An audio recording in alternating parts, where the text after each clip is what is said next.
Guys, a group in the United States known as Save Nigeria Group is going to be staging, call it a protest, call it a rally on the 1st of December 2025. Now, let's get into the headline I have for you guys. Take a look at this headline here. It says, more than 614,000 Nigerians were killed, while 2.2 million Nigerians were abducted in 1 year.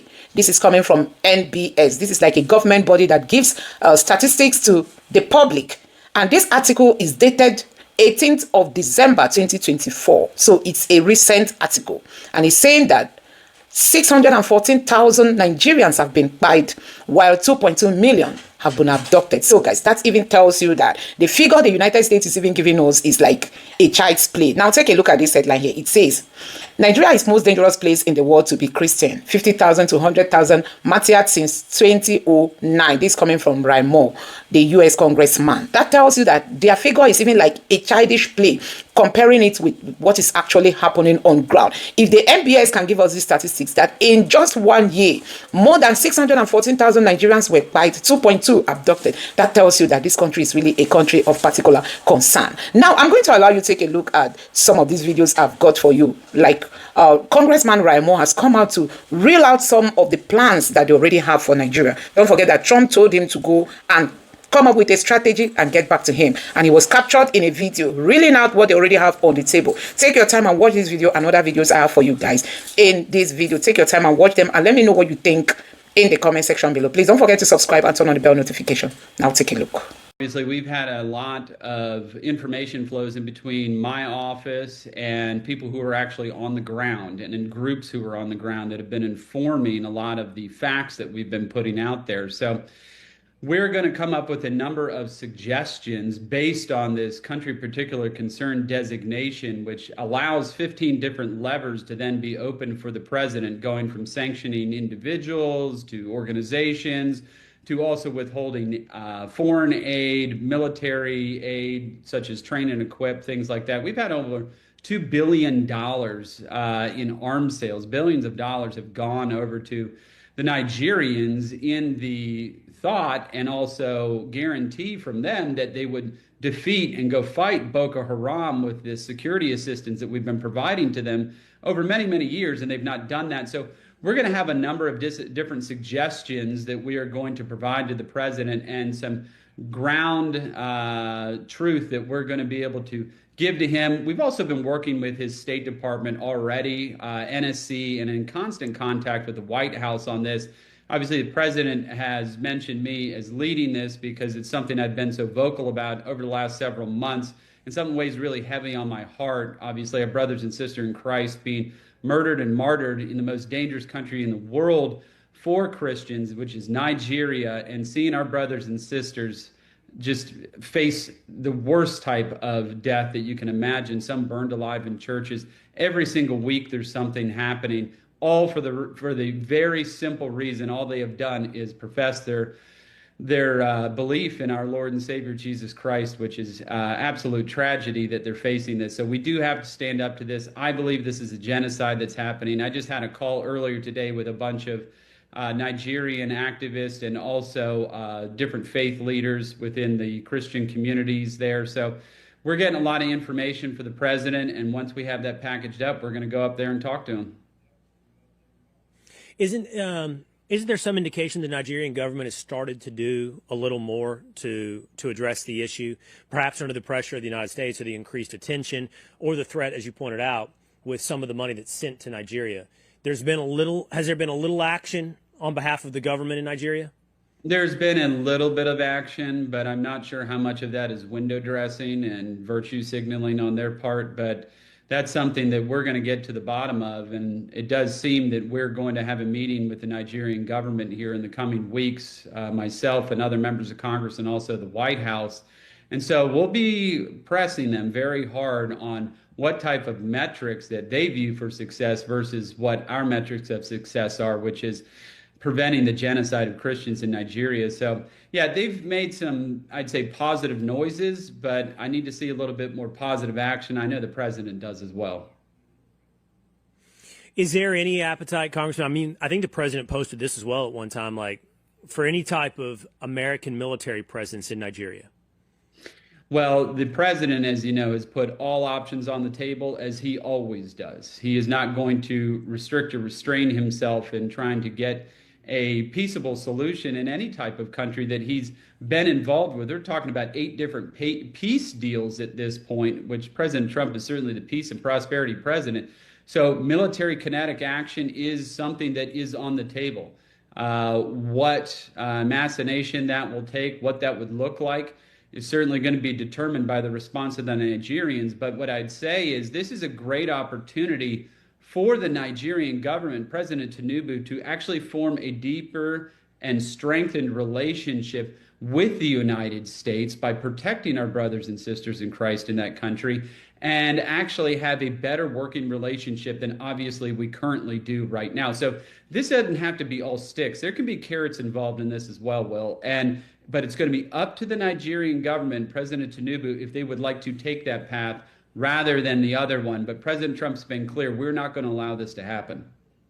Do you have a personal experience? And the reason why I brought the conversation and I started the conversation about where you are from, the number of your tribe and your religion in Adamawa, for example, that is a predominant northern state, and the kind of narrative that has gone on. That's why I asked you that specific question. And the fundamental issue is whether or not these are just criminal elements who attack possibly vulnerable spots in Nigeria that are occupied by Christians accidentally. Well, is it possible? Well, it will be amazing to find out why majority of those criminals killing Christians and of course Muslims have the inclination because they are Muslims. It's up to you to find out why is it that the Fulani headsmen or the Fulani, who you prefer to call some more generous names like bandits, who are doing all these killings.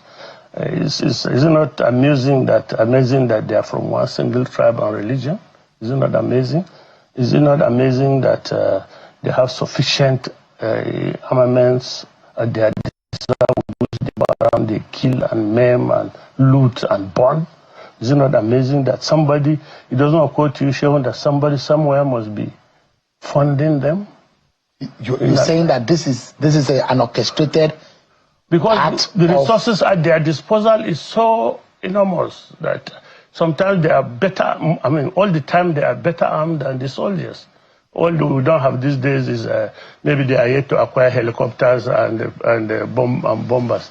But I mean, we do hear now these days that they now also use drones.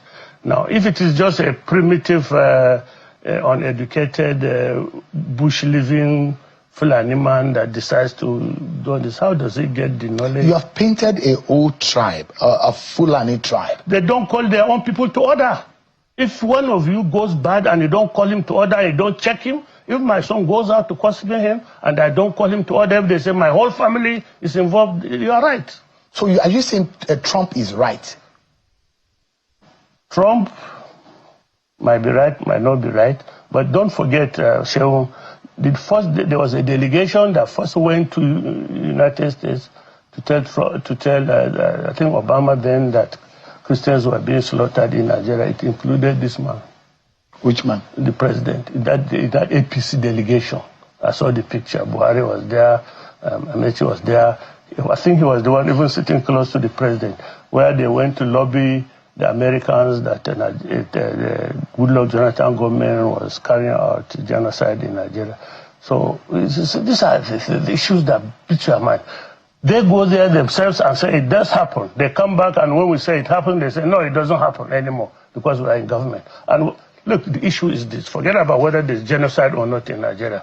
The issue is that guarantee or security of life and our property. That is it. Well, I will tell you clearly, it is true. It is true because we are victims of this crisis. In 2001, specifically, when crisis started in, let me use Plateau State, about 50 people were in Kokin Church worshiping God in the Yelwa town of Shendam local government in Plateau State, when the Islamic terrorists attacked them, closed the door and burnt all of them, about 50 of them. You can go and do that research, it's there. Now, if it wasn't Christian genocide, why were they targeting church alone? After that, crisis busted out again, and they slaughtered a lot of people. My uncle was literally slaughtered in front of his house in the same Yelwa, Shendam. In fact, it took the military to intervene to quell the issue. And then our houses in Yelwa, in the village, because I'm from Shendam local government, our houses, 3 of our houses, were burnt by these Islamic terrorists. So it was not targeted at Muslims. Muslims were not killed. It was later on some of the indigents stood up to try to retaliate, and the military intercepted. Now, apart from that, I remember the crisis also in Jos, and how Christians were being killed. So the issue of Christian genocide is true, because I've been in the know of everything that was going on. In fact, I don't want to talk much, but there was a Muslim guy that we one time led to Christ. His son was an imam. Sorry, the father is an imam. And he told us that the mosque that was built in Jos has 5 gates. And the 5 gates, that means dominion. And we're going to start seeing crisis. In that same year, a lot of crises busted out, and there were killings of many Christians from different places. So I can tell you clearly, it's Christian genocide. I know there are many terrorist issues in the country. There are issues of banditry that must be separated from the Islamic extremists and terrorists. There are issues of banditry, which leads to kidnapping, that on both Christians and Muslims are being kidnapped. So it's different. But when we talk about Christian genocide, it is true because it has been happening. And so that's my stand. Invasion, but I believe it's an interception. It is help that is coming. Because lives are being slaughtered. To me, Nigerian government does not value lives. Human lives are sacred, whether Muslims or Christians. Human lives are sacred to God. So no religious sect should wake up and want to eliminate a particular religious sect because they want to dominate the land and they want to be prominent in government or control the nation. It is an error. It is not acceptable to anybody that thinks well, whether Muslims or Christians. The truth is that it's an error. So we support the coming of the US to intercept because the government is failing. They slaughter people in hundreds and nobody does anything. We have a very strong military in Nigeria. We have good armed forces. But because of the manipulations going on through politics and other things, people that are involved, top government officials that are involved for personal gain, they will not be able to quell it. Not because the Nigerian forces cannot handle. This is a minor case, very minor. If they really want to cop this issue, they will cop it. But because nothing is being done, we need an intervention from the United States and other international security forces. That's just why we need them. So we can't continue to have lives being slaughtered at some people's selfish reasons. We can't continue to have that. And do you think there will not be any kind of backslash? Well, I believe that will definitely happen because such things cannot happen without backlash. You understand? Some people will try to quell it, they will try to resist it, and all of that. So are we ready for it? We are ready. Because, you see, when there's going to be a massive change, we must be ready to bear the consequences. At the end of the day, everything will calm down. But this has to be tackled, and this is the best time. This thing has been going on for years. A lot of people have been slaughtered. It has to stop. And since we don't want to stop it, we need international, intervention. So I support Donald Trump in intervening in the case of Nigeria. Your name was again? Prophet John Andreas. Even in sense of security.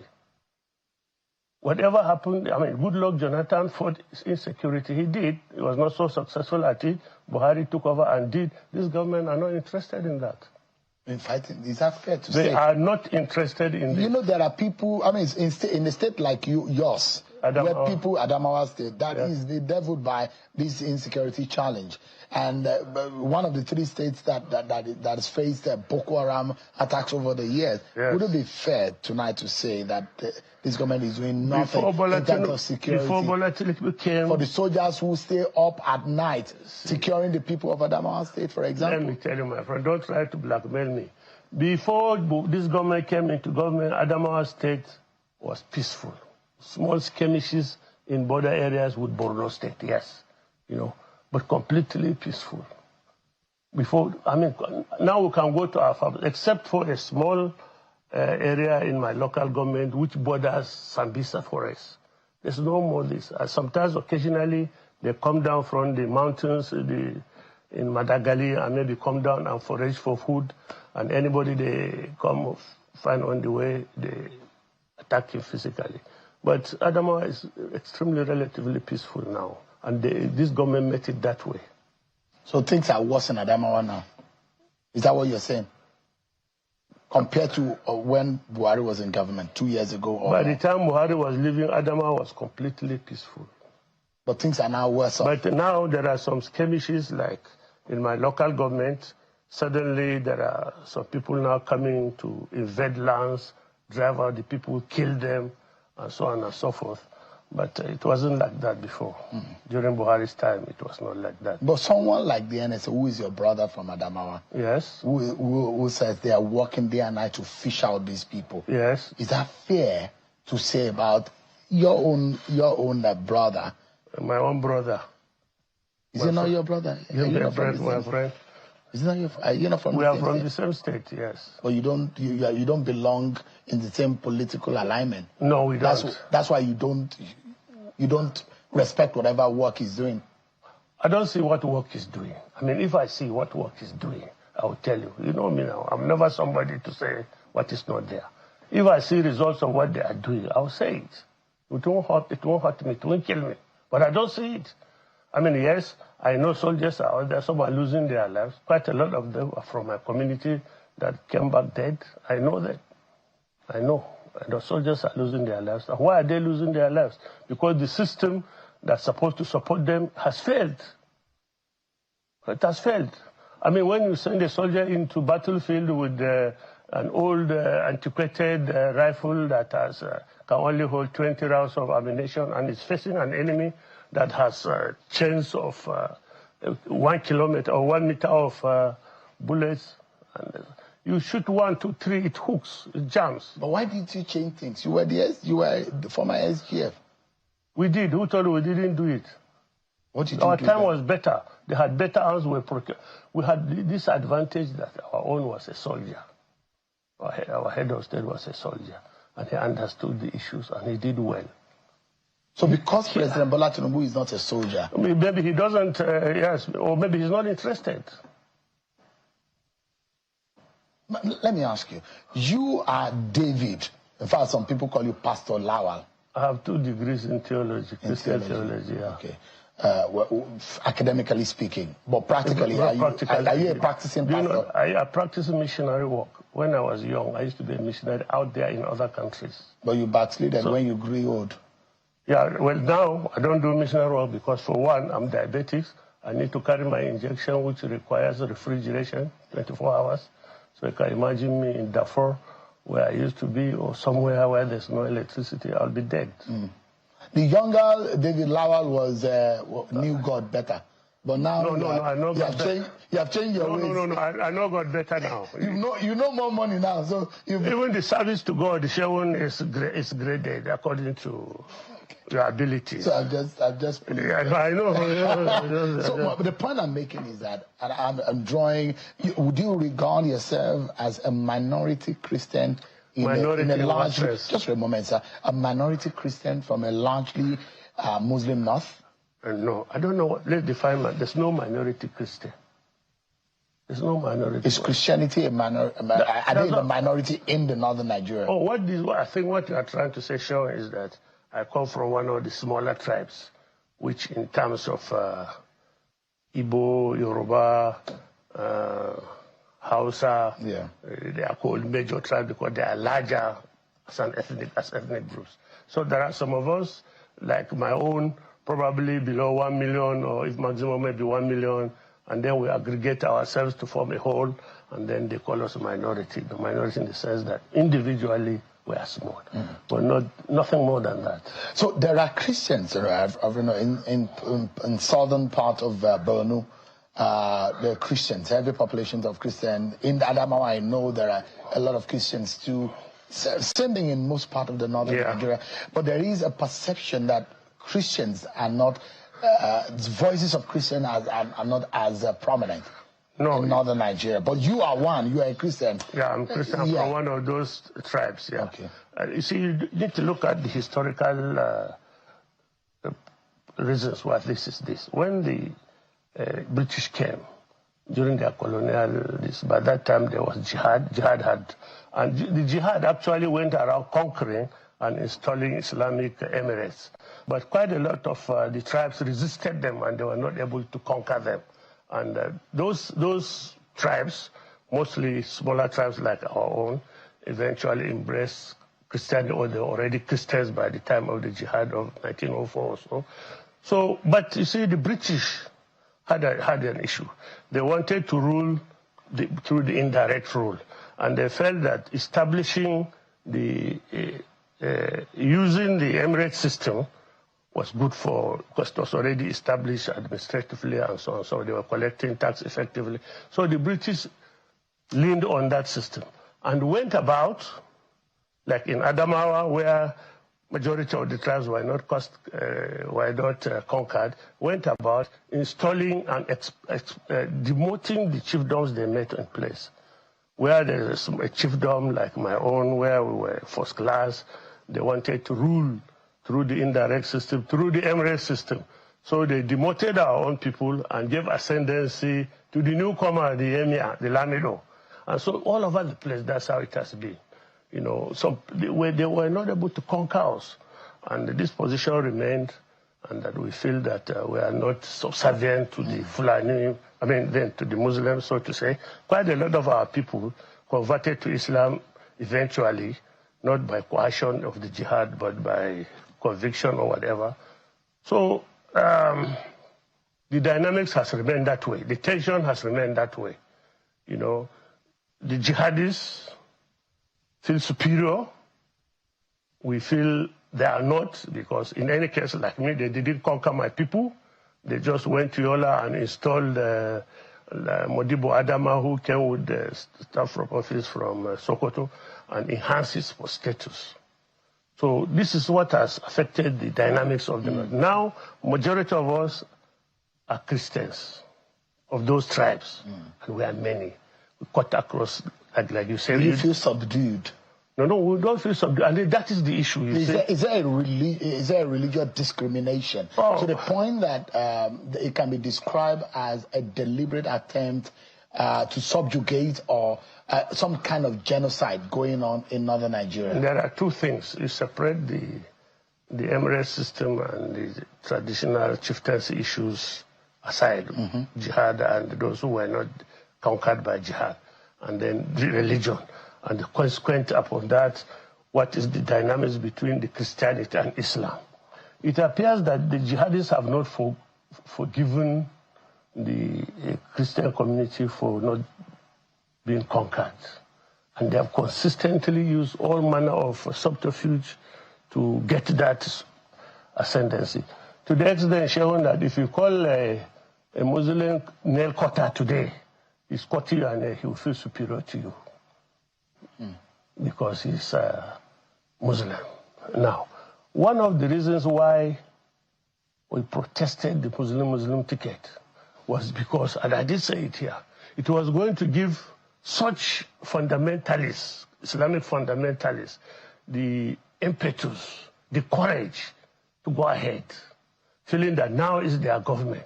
They have a stamp of approval at the federal, so it's now an excuse for them to go down the line.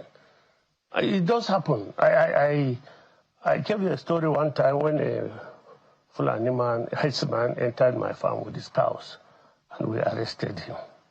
And we were taken to the police station. And he was boasting that, do you think that I can come to your farm without somebody giving me the permission? This is our government. I was even then an SGF. And for a cattle herder to tell me that Buhari authorized him to go and do what, enter my farm, was very annoying. But you see, at his level of education, he thinks that because the president was a Muslim, he had the right to do whatever he wanted and get away with it. And now that is the consequence of the Muslim ticket. It has given them the courage to go the last mile, persecuting people, intimidating people, and killing people where they refuse to be intimidated. Christians are being killed in the north. Massively. Of course. And this is a deliberate, so it's some kind of genocide, if you describe it that way. It's a genocide. If it is not a genocide, it's a pogrom. Give me a moment. We need to go on a break, everyone, but when we return, more on the conversation, especially as President Donald Trump in the United States declared Nigeria as a country of particular interest. But then the conversation is, how do we secure the lives, property of the average Nigerian beyond the global interest? Is the interest of you that is watching tonight. That's after this break, everyone. Let's go.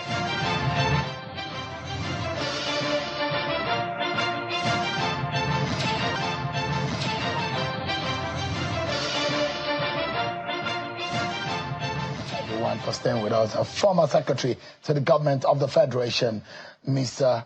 Babachi Lawal. Some people call him Pastor David Lawal, but I mean, as a politician, I'm not sure he even remembers what part of the Bible is the book of Genesis or book of Nehemiah. But I mean, passions are high, tension is high in the country about this very sensitive matter. But the truth must be told, and we need to have the tough conversation. But there are a lot of people who will believe that as a political figure of your kind of profile, there are some things that need not to be said, and there are some things that are too sensitive to be said. And when you say there is a genocide against Christians in the North, there are those who say, maybe you are not very, very correct with your position. Well, it's up to them. It's up to them. I have my own position, they have theirs. I've watched the argument going about on this issue of genocide. It is one-sided. I mean, obviously, those who are more vehemently opposing it are the Muslims, whose brothers are the perpetrators of the genocide. The argument has always been, and they come with this very funny narrative that, Muslims too are also being killed. More Muslims are being killed than Christians. Well, that's their argument, but it does not justify that which is happening. If 1,000 children are killed, and among that 1,000, one is your own, your worries about that your own. And in any case, why is the argument dodging the fact that those being accused of carrying out the genocide are Muslims? They are not Christians. So if a Muslim wakes up and starts killing people, and he kills 1,000 Muslims and kills 100 Christians, the argument we do have among we Christians is that probably those they are killing are Muslims they consider not of the caliber they thought would be. But is it deliberate?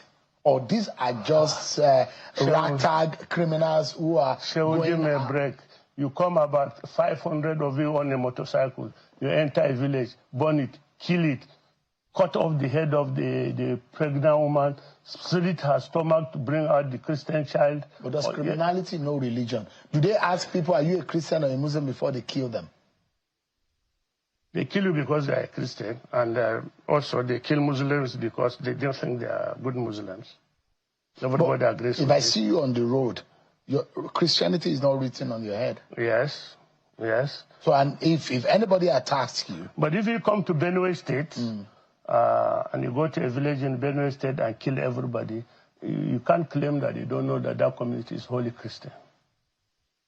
You can't claim you don't, because you know. Do you have a personal experience? And the reason why I brought the conversation, and I started the conversation about where you are from, the number of your tribe and your religion in Adamawa, for example, that is a predominant northern state, and the kind of narrative that has gone on. That's why I asked you that specific question. And the fundamental issue is whether or not these are just criminal elements who attack possibly vulnerable spots in Nigeria that are occupied by Christians accidentally. Is it possible?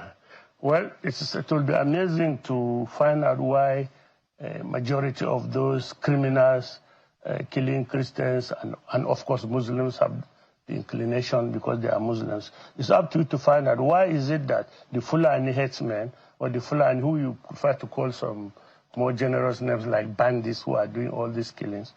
Is it not amazing that they are from one single tribe and religion? Is it not amazing? Is it not amazing that they have sufficient armaments at their disposal with which they kill and maim and loot and burn. Is it not amazing that somebody, it doesn't occur to you, Shehun, that somebody somewhere must be funding them? You're saying that this is an orchestrated because act the resources at their disposal is so enormous that sometimes they are better, I mean, all the time they are better armed than the soldiers. All we don't have these days is maybe they are yet to acquire helicopters and bombers. But I mean, we do hear now these days that they now also use drones. Now, if it is just a primitive, uneducated, bush-living Fulani man that decides to do this, how does he get the knowledge? You have painted a whole tribe, a Fulani tribe. They don't call their own people to order. If one of you goes bad and you don't call him to order, you don't check him, if my son goes out to custody him and I don't call him to order, if they say my whole family is involved, you are right. So are you saying Trump is right? Trump might be right, might not be right, but don't forget, Shehu, there was a delegation that first went to United States to tell I think Obama then that Christians were being slaughtered in Nigeria. It included this man. Which man? The president. That APC delegation. I saw the picture. Buhari was there. Amechi was there. I think he was the one even sitting close to the president, where they went to lobby the Americans that the Goodluck Jonathan government was carrying out genocide in Nigeria. So these are the issues that beat your mind. They go there themselves and say it does happen. They come back and when we say it happened, they say, no, it doesn't happen anymore because we are in government. And look, the issue is this. Forget about whether there's genocide or not in Nigeria. The issue is that guarantee or security of life and our property. That is it. That's what we want from government. How difficult is that? Ask them. You've been in government. Yeah. You know how difficult it could be. Is there anything you think could make it more difficult for this government? If you, in your own view, you think that they are not doing enough, but what do you think could have made it more difficult? Government is progressive. If we didn't do well enough, they should do well enough. They say they will do better. And let them do the better they say they will do. We don't care about all this nomenclature of pogrom, what did you call the other one? Genocide. Genocide. All Nigerians want is peaceful living. It doesn't benefit me that my child is killed and 1,000 children of other people are killed. It doesn't benefit me in any way. What benefits me most is that everybody is alive. Yes, let's quickly take a look at some of the reactions on what is happening on the social media. Many Nigerians have reacted to this Ramos post. Like this person here, Apostle Chris Onofua, tweeted and said, the secret revealed and intent exposed sympathy with terrorists. He went ahead to write saying, it's shocking how easily the secret of many is revealed. They sympathize with terrorists. America speaks against terror and people are protesting. They call it oppression. They say there's no peace, yet they defend killers. Why are we protecting terrorists? Why innocent citizens are being slaughtered? We have too many educated, illiterate people with degree but no sense. People who have lost moral clarity. Some are on drugs. Others are simply deceived. A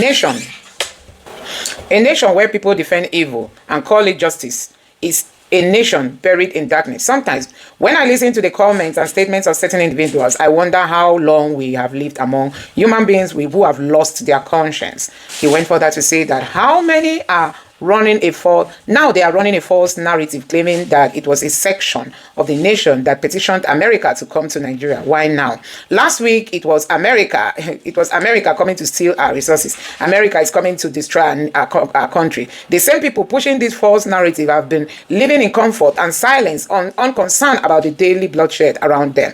Lives have been destroyed, families shattered, communities wiped out, yet they said nothing. But now, the moment the President of the United States just made just 2 tweets, the whole nation is on fire. Protests everywhere, outreach everywhere. Hypocrisy has never been louder. And he went further to say, the cry of the innocent will not be ignored. The blood of the slain will continue to speak. Those who defend evil will be exposed by the light of the truth. Nigeria is bleeding, but her redemption is near. And no deception, no propaganda, no power of darkness will silence the cry of the justice, the cry for justice. So guys, this tweet makes a lot of sense. And this one say, it's no more news that the Fulanis are the most vocal deniers of the Christian genocide in Nigeria. Now, who realizes that most of the Muslim collateral victims of the genocide are Hausas, especially from Sokoto, Katsina, Kebbi, Yobe, Zamfara. Different victims, one villain. Oh my God. I think this is okay. When they say Muslims are being killed, it is majority of the Hausas. Like, you know,